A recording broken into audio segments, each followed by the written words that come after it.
गांव में एक भाई और बहन रहा करते थे। भाई एक गैरेज में काम किया करता था। उसका वेतन सिर्फ 100 रुपए था। इतने कम वेतन में एक महीने का राशन भी नहीं आ पाता था। फिर भी वो दोनों उस पैसे से ही गुजारा करते थे। उनके पास न ढंग के कपड़े थे और ना ही घर था। इस कारण लोग उनका बहुत मजाक उड़ाया करते थे। एक दिन राजू अपने गैरेज में काम कर रहा था। अरे राजू, जब देखो तब तू एक ही कपड़े पहनकर काम करता है। क्या तेरे पास कपड़े नहीं है? देख, तेरे कपड़े कितने गंदे हो गए हैं। क्या करूं भाई, इस गैरेज में काम करने के लिए मुझे 100 रुपए महीने के मिलते हैं। मैं 100 रुपए में कपड़े खरीदूं या घर चलाऊं? अगर तुझे 100 रुपए ही मिलते हैं तो तू अपने मालिक से एक पगार बढ़ाने के लिए क्यों नहीं कहता? मैंने मालिक से कहा था कि मेरी पगार बढ़ा दो, पर उन्होंने मना कर दिया। इतने पैसे में मैं अपने घर को ढंग से राशन तक नहीं दे पाता। और राजू इतना कहकर काम निपटाकर अपने टूटे फूटे घर चला जाता है, जहां उसकी बहन खुशी उसका इंतजार कर रही थी।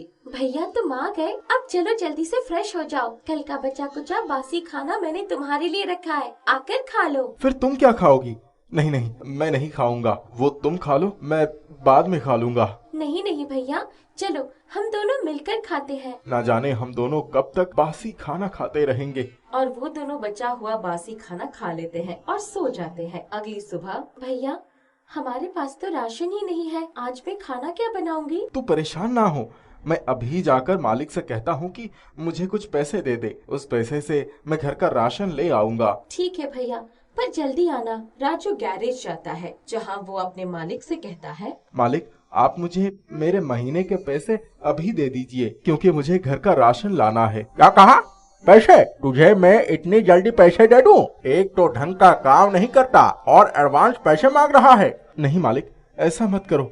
मेरे घर में राशन खत्म हो चुका है। मेरी बहन भूखी है मालिक। राजू के बहुत कहने के बाद भी मालिक उसे पैसे नहीं देता और डांट कर भगा देता है। हे भगवान, अब मैं क्या करूं? मेरी बहन बहुत भूखी है। आज मैं अपनी बहन को क्या दूं?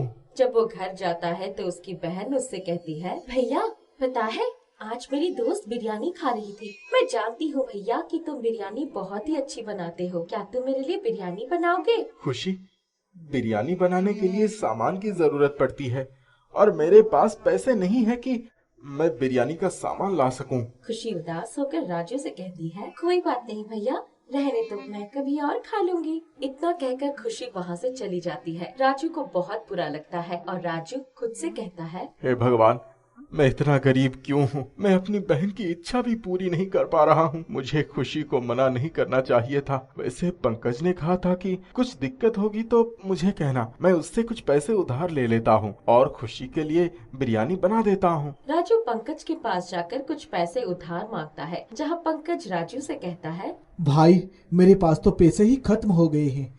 मेरी माँ की तबीयत बहुत खराब थी तो उन्हीं के इलाज में लग गई। कोई बात नहीं पंकज, तुम अपनी माँ का ध्यान रखना। राजू उदास होकर वहाँ से चला जाता है। रास्ते में वो देखता है एक बूढ़ी औरत भारी झोला नहीं उठा पा रही होती है। राजू उस बूढ़ी औरत के पास जाकर कहता है, अरे बूढ़ी माँ, लाओ, मैं आपकी मदद कर देता हूँ। आप इतना भारी झोला नहीं उठा पाओगी। नहीं बेटा, मैं उठा लूंगी। नहीं बूढ़ी माँ, लाओ, आप अपने घर का रास्ता बता दो, मैं अभी वहाँ पहुँचा देता हूँ। बूढ़ी औरत वो झोला राजू को दे देती है और राजू उनकी बताई हुई जगह पर ले जाता है और कहता है, ठीक है बूढ़ी माँ, मैं चलता हूँ। जरा रुको बेटा, तुम्हारा नाम क्या है? मैं तुम्हें बहुत देर से देख रही हूँ, तुम उदास हो। कोई बात है तो मुझसे कहो। मेरा नाम राजू है। अब क्या बताऊँ बूढ़ी माँ, मेरी बहन को बिरयानी खानी है और मैं बिरयानी बना नहीं सकता क्योंकि मेरे पास पैसे नहीं है। मैं इतना गरीब हूँ कि मैं अपनी बहन की इच्छा भी पूरी नहीं कर पाता। बेटा, तुमने मेरी मदद की, मैं भी तुम्हारी मदद करना चाहती हूँ। ये बोलकर बूढ़ी औरत अपने झोले से एक कढ़ाई निकालती है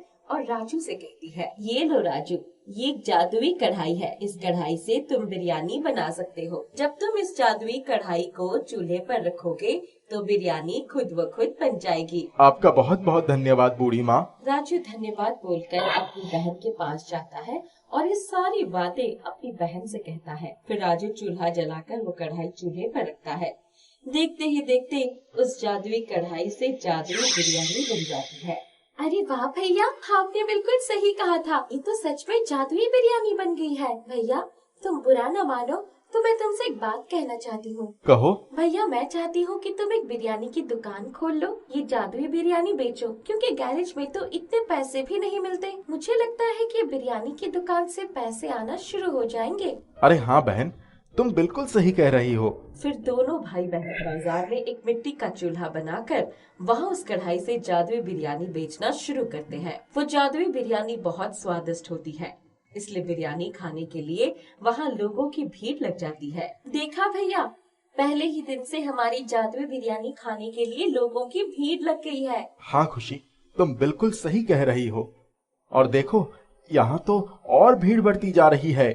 और इस तरह राजू की जादुई बिरयानी गांव-गांव में मशहूर हो गई और रोज राजू के पास बिरयानी खाने के लिए लोगों की भीड़ होने लगने लगी। देखते ही देखते जादुई बिरयानी के कारण राजू और उसकी बहन अमीर हो गए और अब राजू को उस गैरेज में काम नहीं करना पड़ता था। उन पैसों से राजू एक अच्छा सा घर खरीद लेता है, जहाँ राजू और उसकी बहन खुशी खुशी रहने लगते हैं।